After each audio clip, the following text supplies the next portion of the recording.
ঈদুল আজহায় মুক্তির মিছিলে রয়েছে সঞ্জয় সমাদ্দার পরিচালিত ছবি ইনসাফ। চিত্রনায়ক শরীফুল রাজ ও মোশাররফ করিমের বিপরীতে সিনেমাটিতে রয়েছে অভিনেত্রী তাসনিয়া ফারিন। ৭১-এর সাথে আড্ডায় ছবিটির নেপথ্যের গল্প শুনিয়েছেন নির্মাতা। আরিফ হকের প্রতিবেদন। অন্তর্জালে পোস্টার প্রকাশের পর থেকেই নেটিজেনদের আলোচনায় ইনসাফ। পায়ের নিচে প্রাণহীন দেহ আর হাতে রক্তমাখা কুঠার। অভিনেতা মোশাররফ করিমকে এর আগে কখনোই এমন ভয়ঙ্কর রূপে দেখা যায়নি কোনো চরিত্রেই। অন্যদিকে চিত্রনায়ক শরীফুল রাজের হাতে রক্তমাখা কুঠার আর ঠোঁটের কোণে একচিলতে হাসি ইঙ্গিত করে ইনসাফের মারদাঙ্গা গল্পের প্লট। ফার্স্ট লুক প্রকাশের পর থেকেই সামাজিক মাধ্যমে ভক্তদের প্রশংসায় ভাসছে শরীফুল রাজ ও মোশাররফ করিম। সিনেমাটির পোস্টার শেয়ার করেন পরিচালক সঞ্জয় সমাদ্দার। ক্যাপশনে লেখেন, ইনসাফ শুধু একটি শব্দ নয়, এটি একটি জীবনবোধ। এখানে আসলে একটা যেটা মোশাররফ ভাই চরিত্র রিভিল হয়েছে, একটা মেডিকেল থ্রিলার অ্যাঙ্গেল আছে, একটা সোশ্যাল অ্যাঙ্গেল আছে, একটা ইমোশনের মানবিক সম্পর্কের গল্প আছে। সো অনেকগুলো মাল্টিপল অ্যাঙ্গেল আছে এখানে, যেটা একটা সূত্রে গাঁথার চেষ্টা করা হয়েছে। ইনসাফে মোশাররফ করিমের মতন দাপুটে অভিনেতা থাকলেও সিনেমাটির মূল চরিত্রে অভিনয় করেছেন শরীফুল রাজ। পরিচালক বলছেন, চরিত্রের প্রয়োজনেই রাজকে মূল চরিত্রের জন্য নির্বাচন করা হয়েছে।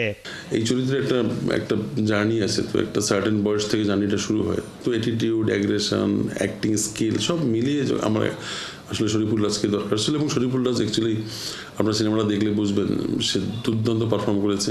ছবিতে শরীফুল রাজের বিপরীতে অভিনয় করতে দেখা যাবে তাসনিয়া ফারিনকে।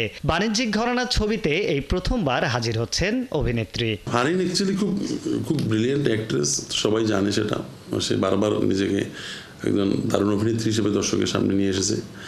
একই সঙ্গে এইখানে এই যে চরিত্রটা, যে চরিত্রের অনেকগুলো লেয়ার আছে, এবং আমি বিশ্বাস করি ফারিনকে দেখে দর্শক চমকে যাবে।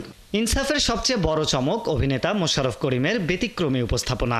এই অভিনেতার এমন অ্যাকশন লুক নিয়ে ইতোমধ্যেই শুরু হয়েছে নানান ধরনের আলোচনা।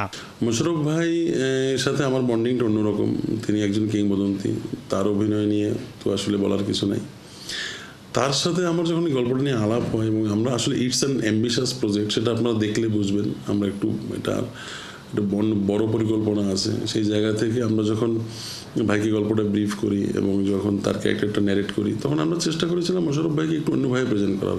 কারণ মোশাররফ ভাই আসলে এত ধরনের চরিত্র করেছেন, তাকে আসলে আলাদা করে প্রেজেন্ট করার কঠিন, চ্যালেঞ্জিং। আমরা চ্যালেঞ্জটা নিয়েছি। ঈদে মুক্তির দৌড়ে রয়েছে ঢাকাই ছবির সবচেয়ে বড় তারকা শাকিব খান অভিনীত তাণ্ডব। তবে দর্শকের মনে আলাদা জায়গা করে নেবে ইনসাফ, তেমনটাই বিশ্বাস এই নির্মাতার। মেগাস্টারের সিনেমা তো মানুষ উৎসবের মতো করে দেখবে, সেটা আমরা জানি। তো আমি চাই দর্শক প্রত্যেকটা সিনেমার যার যে মেরিট, সেই অনুযায়ী সিনেমাটা দেখুক এবং দর্শকের পছন্দ অনুযায়ী দেখুক।